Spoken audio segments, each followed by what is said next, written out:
I think the first person I heard this from years ago was Myles Munroe. And at the time he was talking, he had counseled homes for more than 30 years. He says, through wisdom is a house built. And I know that this is speaking in a more generic context, but I'm telling you this applies to love, relationship, and marriage.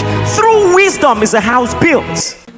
That God can give us such a prolific wisdom, such that what the enemy even meant for evil, what others go through, and it ends their relationship, breaks their marriage, even is used as an instrument to instead make you stronger. Conflict to connection. And I want to say this, first and foremost, this was the hardest thing I had to learn in marriage, and that I'm still learning. And let me say this to you, if you can learn this, you're good to go. And I'm going to show you just how important this is in a minute. Please turn your Bibles, Proverbs chapter 24 verse 3. I want you to soak in the essence of what you're about to read. This is serious business. I mean, what you're about to read might be the difference between a marriage that is going to make it and a marriage that will not.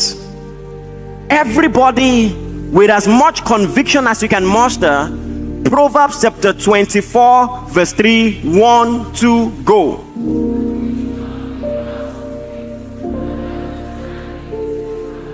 Everybody read again, 1, 2, go. Oh my God, listen. It says, through wisdom is a house built. And I know that this is speaking in a more generic context, but I'm telling you this applies to love, relationship, and marriage. Through wisdom is a house built. Guess what? Love is not enough to build a home. Did you hear what I said? Love is not enough. It is important, but it's not enough. It did not say through love is a house built. It said through wisdom. And so your honest feeling is not enough. It says, and by understanding it is established. It means there is a level of capacity and proficiency that guarantees longevity in your love and relationship through wisdom. The reason this is important, I think the first person I heard this from years ago was Myles Munroe. And at the time he was talking, he had counseled homes for more than 30 years. And he said the very funny thing about people who have decided to divorce one another, holding their divorce papers right in their hands, and they will say, you know what, I still love him, but I can't live with him. And it was a conundrum. The reality that a lot of people do not recognize is that just because you love someone doesn't mean you can live with the person. It takes wisdom, it takes understanding to be able to build a home. Everybody say, through wisdom is a house built. Say, I'm going to build my house with wisdom. I'm going to establish it with understanding. It simply means there are things to learn. There are things to learn. Your honesty is not enough. You must build capacity. Just because you love him, you love her, does not mean you can live together. If you're going to learn to live peaceably with someone, it's going to take intentionality.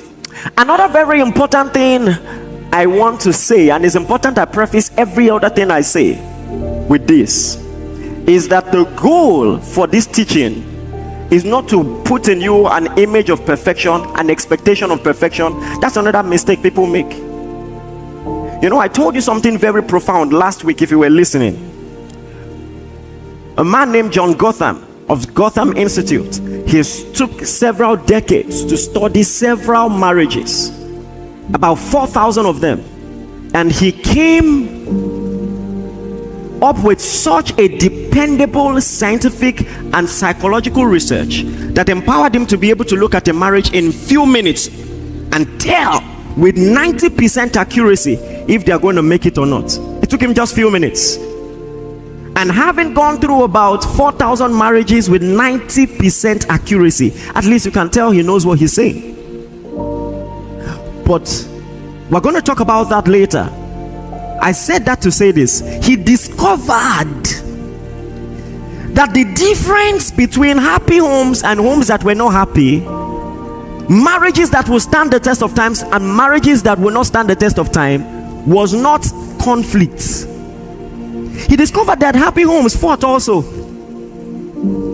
and about the same things that homes that did not make it through fought about money, about, oh my God, I wish I had enough time to talk about that. When a little more money came into our marriage, half of the quarrels ended. Hey God. Yes. No, did I say quarrel? We're too spiritual for quarrel. I mean intense conversations, if you know what I mean. But it's important. The reason I'm saying this is because unintentionally, some of us, our expectations are high. Some of us, our expectations are too low. But I'm dwelling on the other extreme for now. Some of us, our expectations are high. Sometimes marriage no hard. Now you define the perfect spouse. It's part of it. There will be misunderstandings. Listen, if you cannot accommodate misunderstandings, you are not ready. That's the important thing I want you to know. If you cannot accommodate it, I am telling you what I learned, and I learned the hard way. Oh my God. Listen, are you listening to me? Can I open up to you? So, one of the biggest mistakes I made when I was dating is that I compared with my ex just a little bit. And because the person I was dating before, we dated 2 years and we didn't quarrel once. Yes, not once. Even when we're breaking up, I just don't think it's going to work. Really? You mean it? And we both cried. Well, we didn't exchange. We didn't, nothing. Just moved on. I didn't realize that was a toxic trait. But some people, let me tell you something, it's not always toxic. Peace is possible. Are you listening to me? But there's another extreme. But when I brought it up, PL is not always okay. She's your pastor. So she just said, why didn't you marry her? Don't stress me, right? If it was so good, why are you here?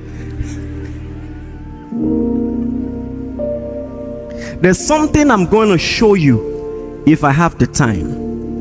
And I must have the time today. Because I know some of you were judging me in your mind. Here we go again. Don't worry, there's time today. And that's how that many of us love the way we were brought. In psychology, it's called attachment style. That we mirror the relationship between ourselves and our parents. We bring it into our relationship with our spouse. And so, I discovered I was what they called avoidant attachments. I will show you what that means. And it can be very dangerous. People like me can be very dangerous because we don't like to fight. If you cross the line in the friendship, you will just discover, I won't talk to you again. I will just draw the line and that's the end. And so what happened was very simple. And this is the first time it's coming out of my mouth. That's how dangerous we can be. I won't complain, I won't fight, we'll just end it. That's all, we'll move on. It's not you, it's me. So this was what happened. Just imagine. Look at all that God is doing through us by the grace of God. And now, move back maybe 15 years. And I'm trying to date someone. I have all this vision in my spirit. I know God is going to do all that He's doing now. And everybody who was around was a part of it, working tirelessly. I will always hold in high esteem the people who saw me years ago and saw the hand of God. I mean, if you believe in us now, do you understand? I don't really know how genuine that is. I appreciate it, but I don't know. But the people back then, the people who will give 5K, 2K, do you understand, to be a part of it? And then we're doing heavy projects. If you know about our ministry, we've always done big things. When I was graduating, we printed 10,000 copies of devotionals and gave it free. Then I've been crazy for a long time, you see, and all of that was happening thanks to the love, the faith of partners and all of that. And now I'm dating someone who had never given a donation to the fellowship. I'm not materialistic. The fellowship has always had money. I have a grace by the grace of God. Check the history of this ministry. We've never lacked.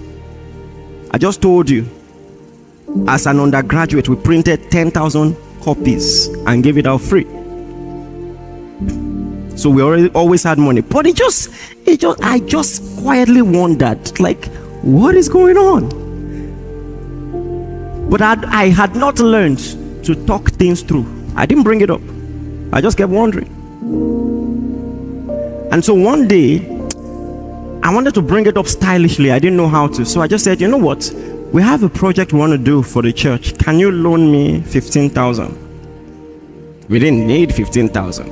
I'm telling you, those of you who are aware, we printed devotionals every month and it costs at least 600,000, and we did it every month without fail. And then she borrowed me the money. And then, I just kept it or something. And then months after, honestly, in my mind, I had some respite that, well, at least she could part way with money. It's not as bad as I thought. Then months after, she came to see me and we're talking, and then we're already going, and she said, hey, about that money that I borrowed you. So I said, okay. So I went, packaged the money in an envelope. Then in another envelope was letter. I've changed. If you like, don't judge me. I'm not doing again. Look at the way some of you are judging me. You don't understand. Some of you don't understand visionaries. I'm not trying to excuse it, but you don't understand visionaries. How could you not see it? How could you not be? I'm not talking about a large amount. I'm not once, let's be a part of this. 2K. If it was, okay, give me the money back, but you know what, take 2K, just add to this. Not once. The approach was wrong. Do you understand? And I was in a school that didn't use phones. So maybe she thought, God, the more I explain it, to sound worse. So she must have thought it was a love letter.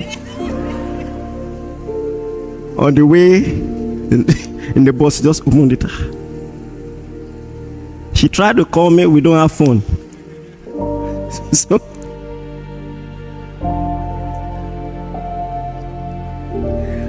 the reason I'm telling you this, listen. Now, imagine bringing that attitude into a marriage. You get what I'm saying? You don't want to talk things through. I told you last week, there's a reason women nag. You can be so poor at communication that they want any reaction, bad or good. Just react. Just show that you are alive in this relationship. I'll take anything. If it's anger, even if it's anger. Let me tell you something. To many ladies, anger is reassuring.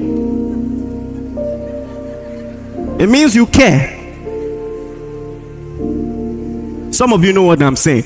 Women, if you have, I'm not saying if you are like that. If you have a clue what I'm saying and you're honest, raise your hand like this. Just, you don't have to raise it up. Thank you. Something like this. I'll take it. Anger is reassuring. You cannot just be stonewalling. There's a space for that sometimes. If tempers are just high, you might want to take some time off. But listen, there are 4 things that psychologist said the moment he sees, he knows that this marriage will not make it. In fact, not only does he know the marriage will not make it, he has a timeline. They won't make it past 12 years. Predictably. The 4 things are criticism. Always criticizing. Some people don't know how to have a dialogue without criticizing. Wind blows, a cup falls down. Why are you so careless? Wind blew. They cannot separate the incidents from the person. They must add labels. You always Be careful of labels like that. You always